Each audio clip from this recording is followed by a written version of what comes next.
Terima kasih. Oleh kerana kewangan ini merujuk kepada data dan angka, saya harap tidak ada lagi lakuan seperti mana dilakukan oleh Timbalan Menteri Perumahan. Ada beberapa angka dan data yang jelas tidak boleh diputar belikkan. Kalau nak buat ucapan politik singgungan tentang dasar itu boleh. Tetapi kalau angka yang jelas, ada rumah yang dibina, itu nyata ada bukti. Jadi untuk mengelirukan Dewan tidak tepat. Boleh bahas di tempat lain. Kongres MCA boleh. Dan ini B10, B02,000, Perkhidmatan Analisa Ekonomi dan Sumber. Muka surat 178. Saya ulang apa yang disebut oleh Cicero, ahli falsafah Rom. The budget should be balanced. The treasury should be refilled. Public debt should be reduced. The arrogance of officialdom should be tempered and controlled, lest Rome become bankrupt. Defisit sudah 15 tahun berturut-turut sejak 98 hingga 2012. Defisit berterusan mengikut unjuran Menteri Kewangan sehingga 2015. Hutang negara tidak termasuk jaminan hutang sudah mencecah 476 bilion atau 54% daripada GDP keluaran dalam negara kasar semasa, atau 55% daripada keluaran negara kasar semasa pada penghujung 2011. Ini seperti kita tahu hampir mencecah 55% daripada KDNK paras bahaya. Kita ulang untuk memberi peringatan bahawa hal ini tidak boleh dianggap remeh. Saya sentuh dalam ucapan dasar tentang kemajuan beberapa negara lain, termasuk Turki yang pernah tenggelam dengan masalah IMF, tetapi kerana pengurusan lebih cekap, pemerintahan baru di bawah Perdana Menteri Tayyip Erdogan berjaya merangsangkan kadar purata 6,8% di antara 2002 sehingga 2008. 2011 pertumbuhan Turki tertinggi di dunia pada 8,49% daripada KDNK. Jadi satu negara dalam yang pernah dilanda liquidation crisis berjaya mengatasi kerana pengurusan ekonomi dan keuangan yang lebih bertanggungjawab. Untuk hanya menjelaskan seperti mana ucapan Menteri Kewangan menangkap Perdana Menteri dalam mesyuarat agung MCA menjadikan IMF sebagai bogi, boleh dijadikan propaganda murahan, tetapi harus dibahas. Kalau ada keberanian untuk berbahas secara terbuka apa permasalahan ekonomi yang menyebabkan kita menghadapi krisis. Tapi kalau kerana keengganan untuk berbahas secara terbuka, boleh menjerit di ruang-ruang tertentu saja. Umpamanya Profesor Kwame Sundram, Jomo K. Sundram, dalam artikelnya Pathways Through Financial Crisis tahun 2009, Obstacles to Implementing Lessons from 97-98 East Asian Economic Crisis tahun 2008. Analisa terperinci dibuat. Walaupun Korea Selatan, Indonesia, Thailand meminjam daripada IMF, mereka telah lebih berjaya daripada Malaysia. Saya tidak pernah mencadangkan bahawa kita merujuk untuk meminjam dari IMF. Tidak ada rekod.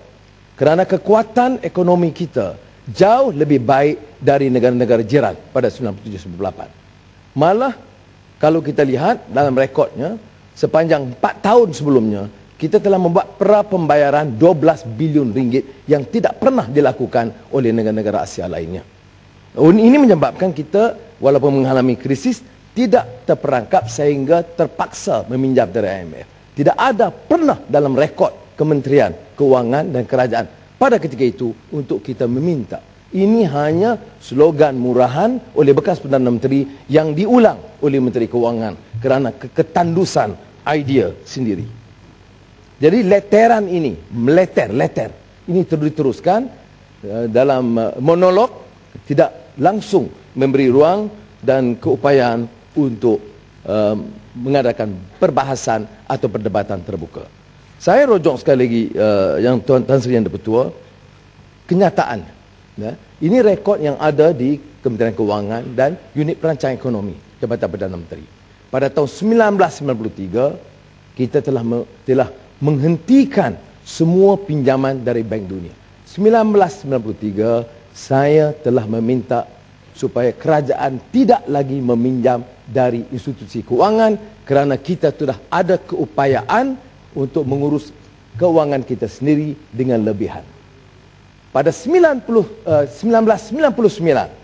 masa mantan Perdana Menteri Kewangan, beliau mengarahkan kerajaan memohon daripada Bank Dunia untuk mendapat pinjaman, dan ini tertera. Walaupun tidak dilapor dalam media utama, ini kenyataan yang tidak boleh disangkal oleh Menteri Kewangan yang ada sekarang. B10 020200 pengurusan pinjaman pasaran kewangan dan actuary. 030 300 kawalan dan pemantauan. Ada kaitan dengan krisis yang lalu kerana syarikat keluarga, syarikat family meminjam terlalu besar dari institusi kewangan. Sekarang ini masalah nampak berulang. Kita wujudkan, saya perkenalkan Dewan ini, dana modal adalah harta, supaya pengagihan kewangan itu lebih telus dan teratur. Tidak hanya bidang kuat kuasa Menteri Kewangan atau Perdana Menteri. Tapi hari ini, sistem perbankan negara terdedah dengan pinjaman yang begitu besar. Tidak termasuk Petronas, kepada 12 peminjam. YTL, Francisco dan keluarga, 53.14 bilion ringgit.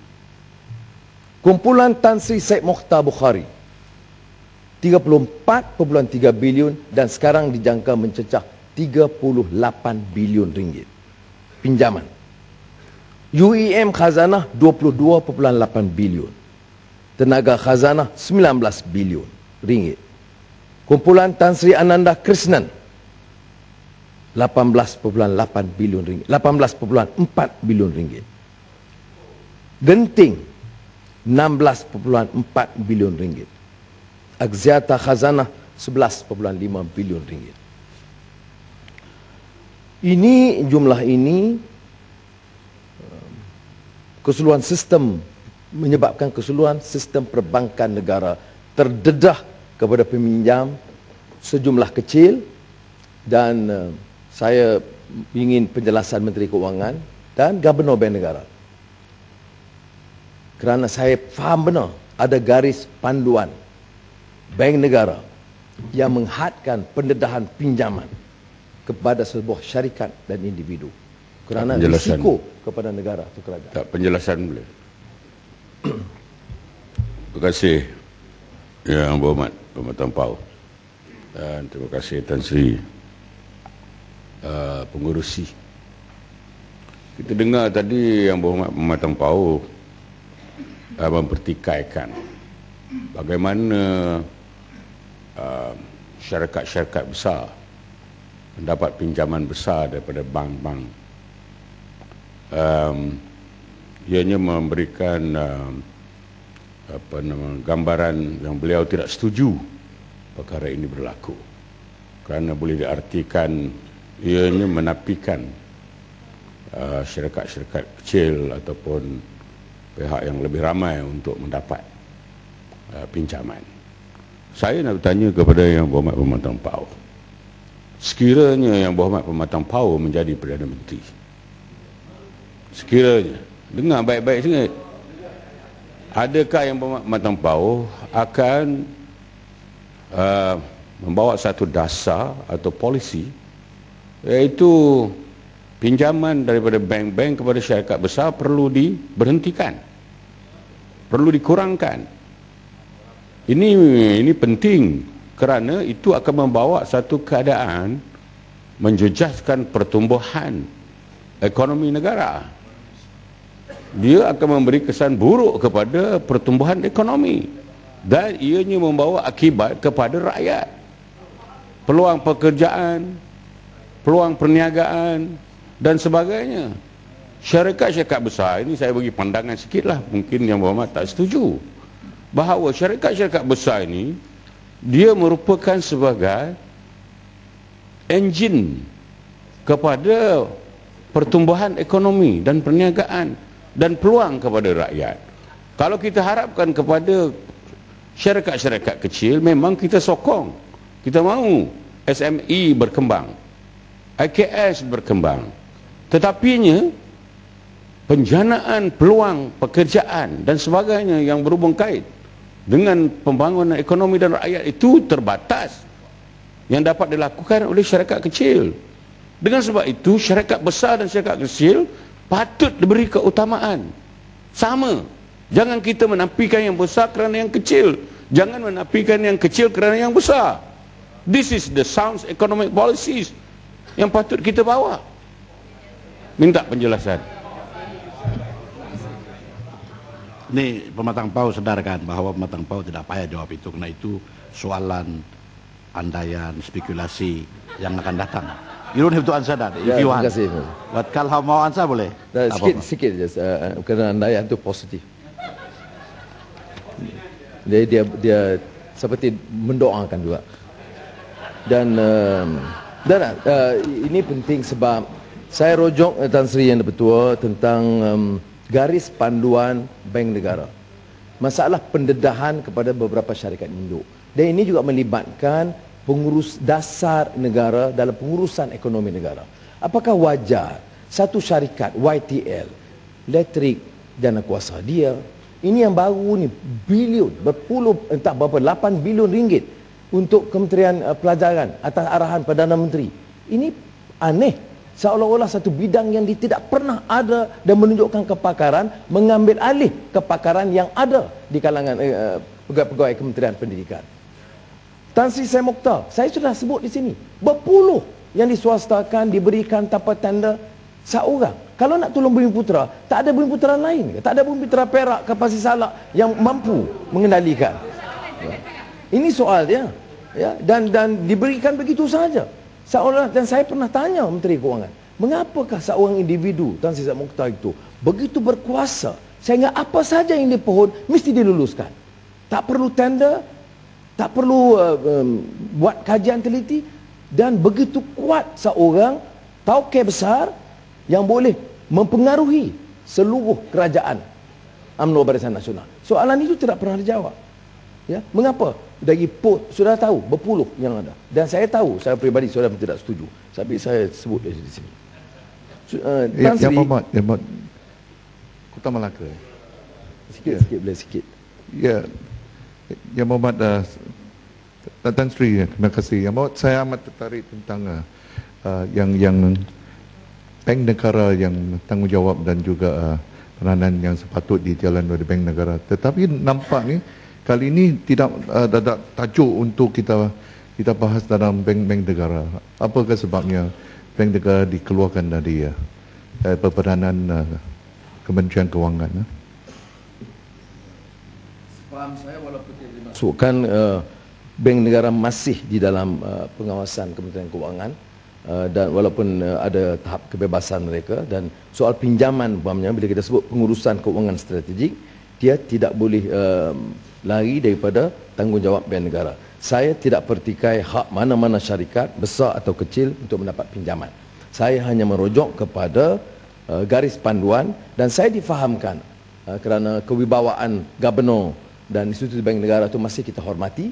Saya difahamkan ada teguran atau peringatan Gubernur Bank Negara kepada Menteri Keuangan bahawa pendedahan beberapa individu termasuk Tan Sri Syed Mokhtar mungkin menjejaskan institusi keuangan jangka masa pendek atau panjang. Jadi saya harap perkara ini diberi perhatian. B10-030-100 tentang pengurusan kewangan strategik. Ini soal pinjaman yang ada kaitan dengan bond yang dikeluarkan. Ya, kerajaan terdedah dengan banyak pinjaman dalam bentuk penerbitan bond yang dibuat oleh badan korporat yang diberi pinjaman kerajaan. Ya. Dan ini tidak termasuk 50 bilion ringgit yang dikeluarkan oleh Dana Infra Nasional Berhad untuk projek MRT. Ya. Selain daripada itu, kita lihat dari penerbangan Malaysia Berhad 1.75 bilion, Bank Pembangunan 35 bilion, SPV Berhad 9.5 bilion, KLI AB 38 bilion, Prasarana Negara 6 bilion dan sebagainya. Dan yang saya sentuh di sini, tidak ada masalah pengeluaran bond. Masalahnya ialah ketelusan projek dan keupayaan syarikat-syarikat ini membayar mengikut unjuran keupayaan syarikat dan keuntungan dan pengurusannya. Sebab itu pengurusan kewangan strategi itu ada kaitan dengan cara kerajaan mengumumkan dan meluluskan. Saya bagi contoh B10, 30, 100 pengurusan kewangan strategi ini kerana ada pengumuman yang dibuat yang tak dapat ditunaikan. Contoh besar, Malaysia mengumumkan ia sebagai hub bank Islam pelaksanaan syariah, walaupun kita telah menggesa bahawa pemahaman syariah dalam bank Islam itu tidak harus terbatas kepada syarat ianya tidak mengenakan riba. Kerana Citibank lakukan, Hong Kong Shire Bank lakukan. Keupayaan kita memperkenalkan sistem perbankan Islam itu ialah kerana ia memenuhi maqasid syariah itu. Bahawa ia boleh memberikan kesejahteraan kepada lebih ramai rakyat.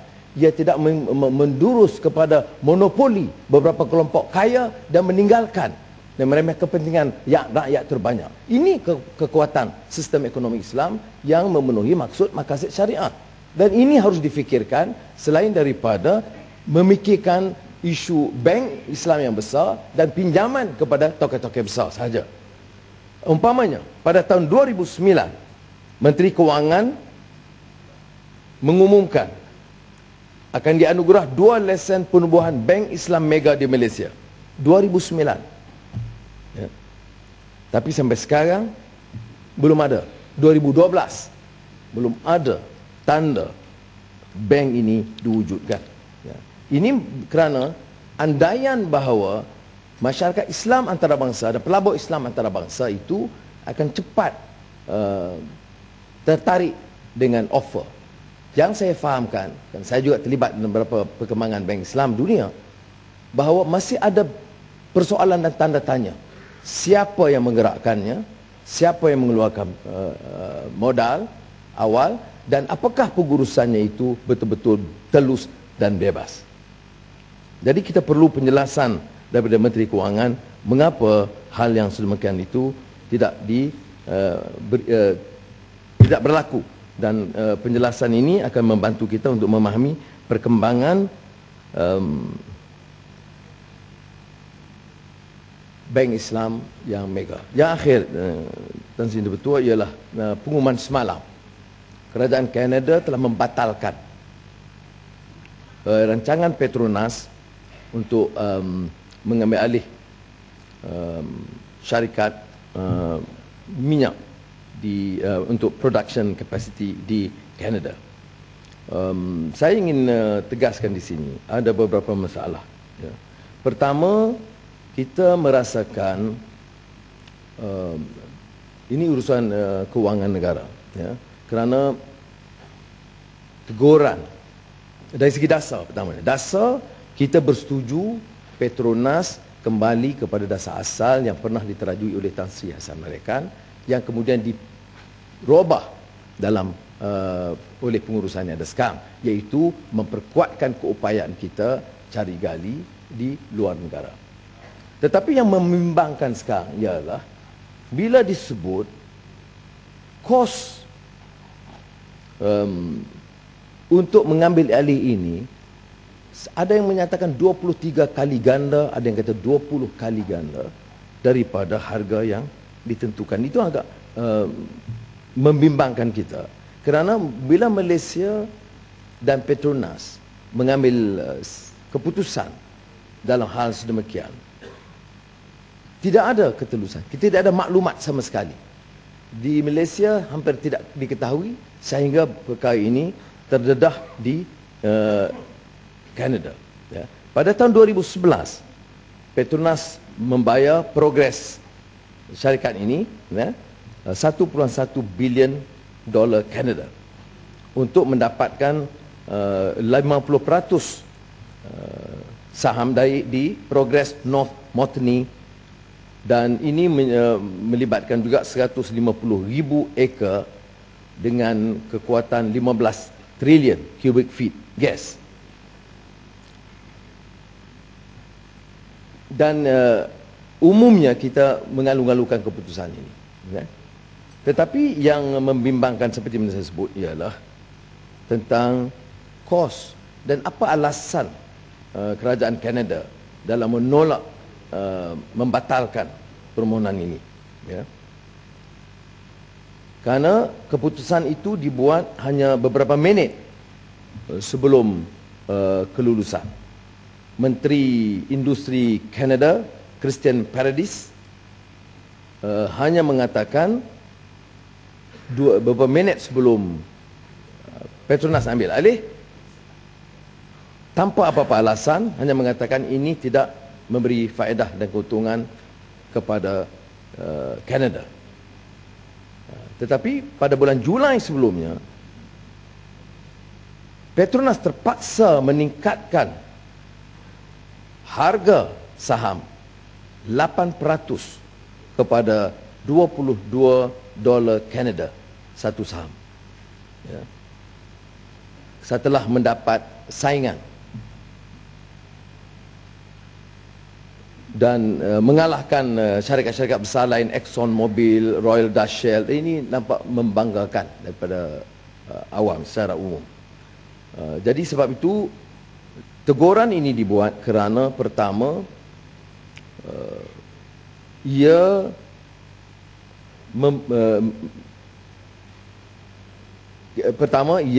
tidak memberikan jumlah sebenarnya kewangan yang terlibat. Kedua, tidak ada maklumat sama sekali untuk kita mengetahui. Dan walaupun saya ulang bahawa kita setuju dengan dasar, kerana ini dasar yang asal yang kemudian dirubah di bawah pentadbiran Perdana Menteri ada sekarang. Jadi membina reserve gas di Kanada kita sokong, tetapi kita bimbang apa sebab kos begitu tinggi sekali dan apakah ia mampu bersaing, dan keduanya apakah sebenarnya alasan kerajaan Kanada dalam membatalkan. Kerana kalau alasan itu alasan yang tidak mensabah, maka kita juga harus, baik kerajaan atau pihak rakyat, harus membantah. Kalau sebenarnya Kanada itu mengambil keputusan setelah diambil kira semuanya telus, maka kita wajar membantah apa alasan Kanada membatalkan hasrat Petronas menguasai gas di Kanada. Terima kasih.